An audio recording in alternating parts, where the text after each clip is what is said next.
105.7 The Point, everything alternative. Tonight, WWE brings Raw back to St. Louis. We love it. It makes for a great day in town. And joining us to talk about the festivities tonight, we got Patrico in studio. Yo. WWE superstar Sheamus has joined us. Yeah. How you doing? I'm doing all right, man. How about yourself? Thank you very much for taking the time to join us today. Oh, it's my pleasure. Thanks for having me. All right, so big night tonight at Raw. You've got Daniel Bryan, John Cena, and The Shield up against Orton, Batista, Bray Wyatt, and the Wyatt family. Hugh Jackman will be making an appearance tonight on Raw, which is never a bad thing. It's going to be a good time tonight. It's going to be a great time. It's always special when we come to St. Louis. For me, I won the 2012 Royal Rumble here, so it's more special for me. Is that even a proper word? It works for us. That works for us. Can I say that? Yeah, my linguistics are a bit down this morning. Not usually up this early in the morning, but yeah, it's going to be a great night. Hugh Jackman will be there. The RVD Wade Barrett match for the two who wins. We'll see who fights Biggie Langston at Extreme Rules, at the Extreme Rules pay-per-view. And of course, there's a 10-man tag match, which is the Wyatts, Batista, St. Louis' own Randy Orton taking on The Shield, Daniel Bryan, and John Cena. So it's going to be a great night. And of course, everything else that goes with Raw on the live event. It's such a great time. You know what I mean? It's just a good time from start to finish. It's awesome. And you can get tickets on the cheap. Tickets start at just $20. $20, yeah. And they're available at the Scott Trade Center box office. Now, you said that we've got the Wade Barrett and RVD match.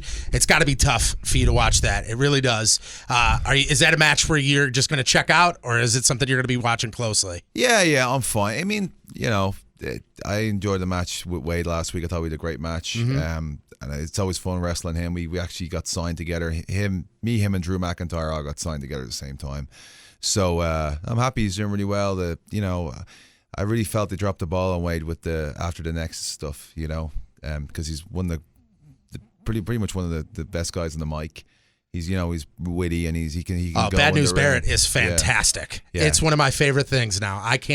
Every time he comes on, I can't help but stop and listen. His Bad News stuff is so cheesy. It kind of works. You know it what really I mean? does so work. Cheesy. Yeah. But he can back it up in the ring too. Yeah. As I said, they dropped the ball with him. I felt with the Nexus stuff after Nexus, but I feel like it's coming around again, and he's coming back into it.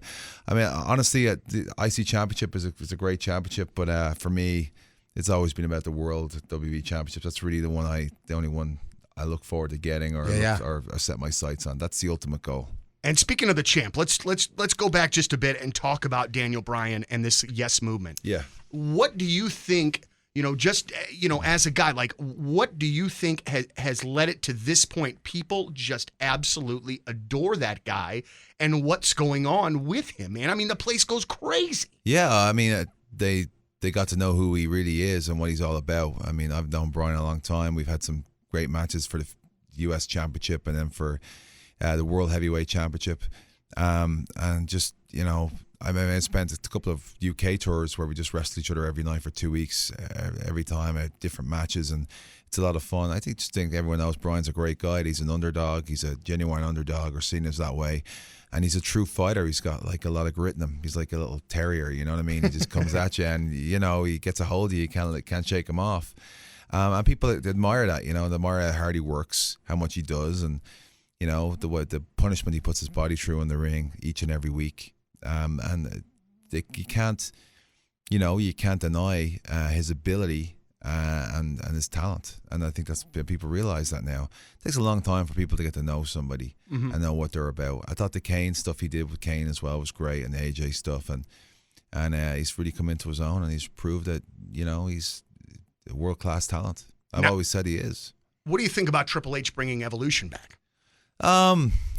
It's just funny when I see Evolution now, and when they did the clip backs when they all had hair and now they're all bald. They're all like 10 times as tanned. Yeah, Randy Orton looks like a baby in those old clips. He really does. does. He looks like a child. And they all look like leather couches. No, I think it's a cool nostalgia feeling. It's always good to have cool nostalgia moments like that. And of course against the Shield, who are done really well as well, who are now kind of like seen as baby faces.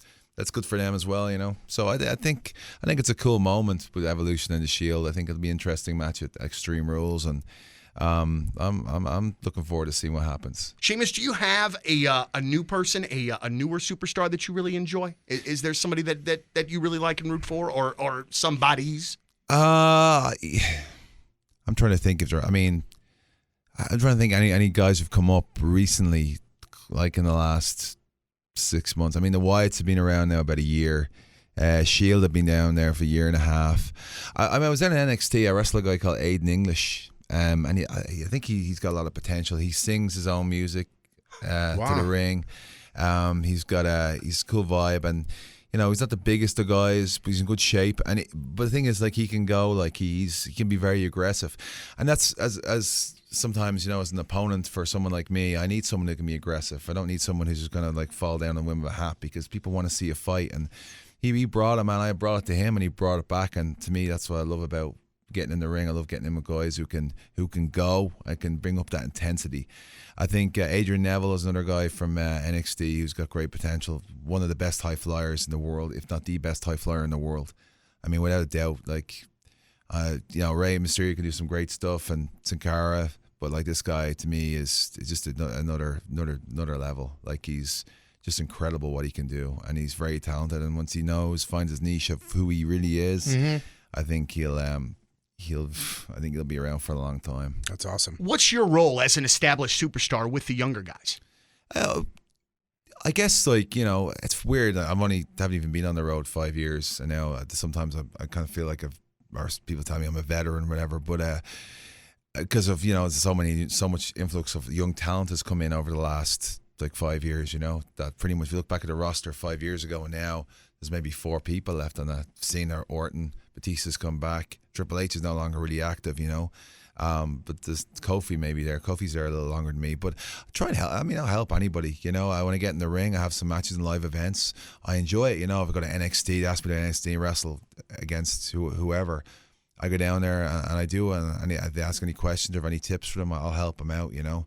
When I first came up on the road, it was like a little bit of, you know, I won that WWE Championship in a short time, and there was a lot of resentment against me, actually, a serious amount of resentment, which I didn't care about, because, you know, I wasn't like 21 years old, you know, I was like 29 or maybe 31.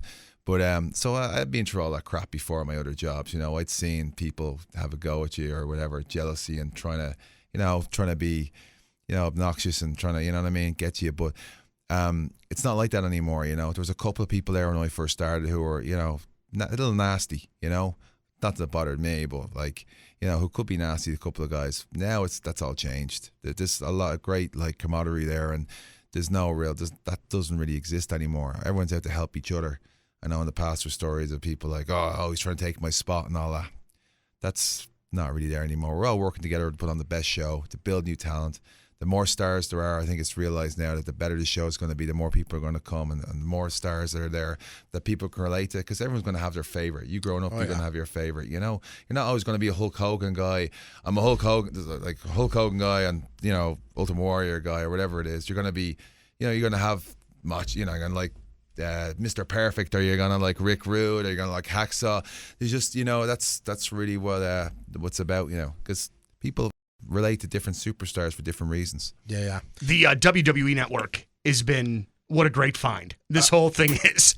Do you have a particular part of it that you enjoy the most? Yeah, I love the old school, the WWE old school. You know, that's it. I've watched like a lot of great matches. I watched IRS against Big Boss Man. I've watched Bret Hart in some matches. I actually even saw Jesse Ventura take somebody on. It's funny, I saw this. It's like Bret Hart when he was with Jimmy Hart. This is years ago now. It was in the Maple Garden, I think it was, in Toronto. Maybe it's Toronto. I think it might be Maple Garden. But like, it was Jesse Ventura, and I can't remember who the other commentator was. But Bret was taking on this local superstar or whatever. And I didn't know anything about him. And they're just on the fly. His name is Ernie. It was awesome. They didn't know. I guess he's. Where did he wrestle? Like, you can tell, like, while they're talking, they're literally looking for pieces of paper. Where is this guy from? And where's the bio go? That was always the best when you would listen to amateur wrestler here. And it was so obvious that they didn't know who he was. They were so unprepared. It was actually great. You got a lot of that from Gorilla Monsoon. Monsoon when he did the commentary. He was always scrambling for where he was from or what. Yeah. This is his Especially tag team partner. Yeah, he's a good wrestler. Yeah, he's good. He's real good. He bury everyone too. Like if he saw stuff in there that was like, he wouldn't try and cover it up. He'd go, "That was stupid," or, which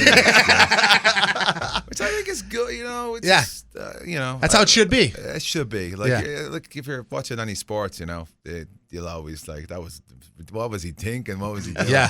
But there is some of that. But like, I mean, that they literally didn't know who this guy was, and I guess it's great. I love watching it when I'm doing cardio and stuff. I stick it up there, and I was just, I couldn't stop laughing because it was so. I kind of felt bad for the fella because I was watching this back, everybody here, and then if maybe you got a family watching, and they're like, doesn't even know who you are. What's going on with you on the card tonight, there, Mr. I have Sheamus? no idea. I have no idea. I lost that match last week, so I'm sure there'll be something going on. I mean, most of the time we don't find out what the show is until like a couple of hours before the show starts.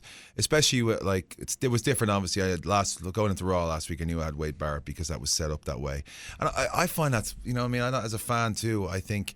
Like I enjoyed the Andre the Giant Battle Royal. I thought it was good, Yeah. but I really wish that had it been a knockout tournament. Like I think if they had set that knockout tournament from like end of January, maybe after the Rumble, and set it all the way to Mania, and have the semi-finals that day. You know what I mean? Or in the pre-show, and then have the final on Mania. I thought that would have been great because sometimes when you have like random matches, it's hard for people to get emotionally invested, but when there's something at the end of it, like this tournament, you hear the fans there last week for those matches, those knockout tournament matches, and there's something. They're wrestling for something, not just to win the loss, Yeah, that's what I always was really invested in the old school Survivor Series. And King of the Ring. Yeah, and King of the Ring, because those are things. Actually, was it Mind Games Survivor Series, the '99, the one that Rock won? Remember? He was a baby face guy going into when he turned and into he flipped heel it. Yeah. Yep. But like that was great too. Tournaments like WrestleMania 4 still to me is my favorite because I as a kid I remember going, like, they had the big board there. They had Bob Uecker was there, Andre the Giant, Dana White, who I didn't even know who she was because being from Ireland we didn't have the Wheel of Fortune thing. But I just remember seeing the big board, all the superstars were in there, and then they'd be like knocking them down until it got to Macho Man and DiBiase. But to me, I love that. I love that situation. It's the tournament aspect of everything. The tournament aspect is great because you're going for something. You know what I mean? It's a lot of fun, and I remember that's one of the reasons Mania 4 was probably one of my favorite WrestleManias. Yeah, it's a great one. It's a lot of fun. We'll get that WWE Network, and you can relive those days as me much off, as you want. When I showed my dad that there were Von Erich matches on there, he about cried. I mean, we used to watch that when I was a kid, before he went to church, for goodness sake. And to be able to get that all in one spot is pretty amazing in the network. It is. It's just everything. I mean, it's like everything you want. It's $10 a month. You get all the pay-per-views, which is incredible. That's the deal in itself right there. Well, that's all you need. Like, considering, like, if you buy a pay-per-view, it's, $40 or something. It depends on what it is, I guess. If you're going HD, it's even more. Yeah. So, which I don't understand that principle, but for anything in HD, even the nights when you pick up an iPad and you want to, like, I recently I started watching Rick and Morty. Have you watched Rick and Morty? You gotta watch that. It's Adult Swim. It's actually pretty good. If you're like you grew up in the '80s as a kid, you're gonna like Rick and Morty. Have you seen it? Yeah, big fan, right? Big fan of Rick and Morty. It's awesome. You have to watch Rick and Morty. All right, I'll have to check that out. But so and then it's SD and HD, and they're like $10 different. But there's no difference between them. You know what I'm saying? Anyway, I'm going on a rant here. But the network is great. There's a lot of great things. All the pay-per-views, you get to watch recaps of the old SmackDowns as well. I think maybe recaps of the old Raws. It's got all the pre-show, post-show stuff. It's got the Legends House. It's got NXT. It's pretty much anything you want when you want to watch it. Legends House is hysterical. I don't know if you've got a chance to sit down and watch it yet, Donnie. It is hysterical. Watching Mean Gene wearing swimming trunks and polo shirts all day, every day has to be the funniest thing I've seen in a really long time. Yeah, Mean Gene, he's great. He's fantastic. Yeah, he is. He's a really nice fella too. Well, go and see Sheamus tonight. Scott Trade Center. It's going to be a great time. WWE's Monday Night Raw back in St. Louis. You got the huge main event. Daniel Bryan, Cena, and The Shield taking on Orton, Batista, Bray Wyatt and the Wyatt family, Triple H, RVD, Big Show, Alberto Del Rio. He's reading this off a card. I'm going through all the names. So I am. All you listeners are thinking he's like, this guy's amazing and knocking his stuff out. He's reading it off. I'll tell you what. If there are Sheamus, why you got gotta if there tear are me down, man. two people in this building who are the biggest wrestling fans, you're looking at them right here. We talk wrestling all the time. People hate on us for it, but we love us some wrestling. That's for sure. You're always going to get haters. Of course. I've got plenty of haters, fella. Plenty of haters. Yeah. Trust me. We'll go and see Sheamus tonight. WWE Monday Night Raw back in St. Louis. Sheamus, thank you so much for your time, Hey, man. it's great being here. I'll see you. You guys are going tonight, right? Absolutely. Boom. Tickets in hand right here. I'll be there. See you there, fella. Very good. It's a shameful thing. You've lost your head. I can't